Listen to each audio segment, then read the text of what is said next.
उपेंद्र कुशवाहा जी, मैं नाम तो खैर हम लोग नहीं रखना चाहते हैं किसी प्रत्याशी का और किसी दल का, और या भाजपा के लोग जो लोग उपेंद्र कुशवाहा एनडीए के लोग जो आरोप लगाए हैं उनसे आप एक बार सवाल करिएगा कि 2014 से लेकर के 2024 मार्च तक पवन जी भारतीय जनता पार्टी के स्टार प्रचारक रहे। क्या उस समय कोई अश्लीलता का आरोप नहीं था पवन सिंह के?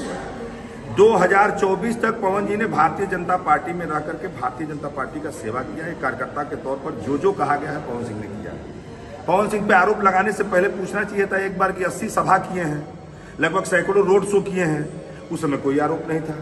पवन सिंह पे आरोप लगाने वाले लोग पहले भोजपुरी भाषा और भोजपुरी संगीत को जाने हैं। और जो भाई साहब ने जिन्होंने ये आरोप लगाया, हम भी वीडियो क्लिप देखे हैं, मैं उनसे निवेदन करूंगा कि राजनीति में शिष्टाचार बड़ा जरूरी है। आप जिसके आरोप लगा रहे हैं उसकी तुलना कभी ना आपके प्रत्याशी से हो सकती है, ना कभी गलती करिएगा अपने प्रत्याशी से करने की।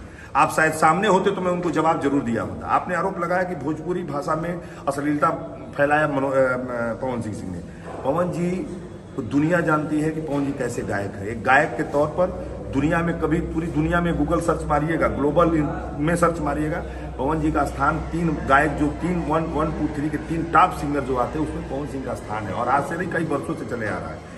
मैं एक बात उनको ये निवेदन करूंगा, आरोप प्रत्यारोप लगा रहे हैं तो आप लड़ाई लड़िए, डेवलपमेंट की लड़ाई लड़िए, काराकाट के लोगों के रोजगार पे लड़ाई लड़िए, आप डालमिया की फैक्ट्री बंद है उस पर लड़ाई लड़िए, आप पालीपुर में भ्रष्टाचार उस पर लड़ाई लड़िए, यहाँ सेंट्रल में है यहाँ कोई बड़ा विद्यालय, कोई IT सेक्टर का विद्यालय, उसके लिए लड़ाई लड़िए। यहाँ के भय भूख भ्रष्टाचार जो 15 साल से आपने लुटेरों का काम बनाया उससे बड़े मुझे तो ये लगता है कि उनके नेता कम बोल रहे हैं और भारतीय जनता पार्टी के प्रवक्ता और लोग कम बोल रहे हैं। कुछ लोग नेता, छिटपुटिये नेता जो हैं, जो पवन सिंह के कद को पहचान नहीं पा रहे हैं।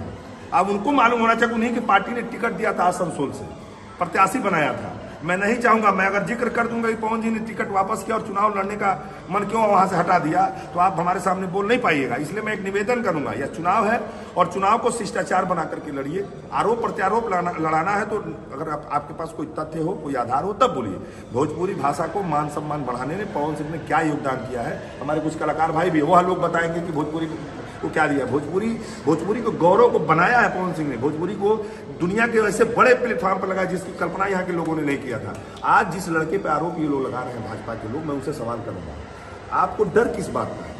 इस लोकतंत्र में सबको आजादी है चुनाव लड़ने का, सब लोग चुनाव लड़ रहे हैं, क्यों डर है पवन सिंह से? आप 5 साल आप सरकार में रह करके क्या काम किए हैं, कितना डर रहे हैं भाई?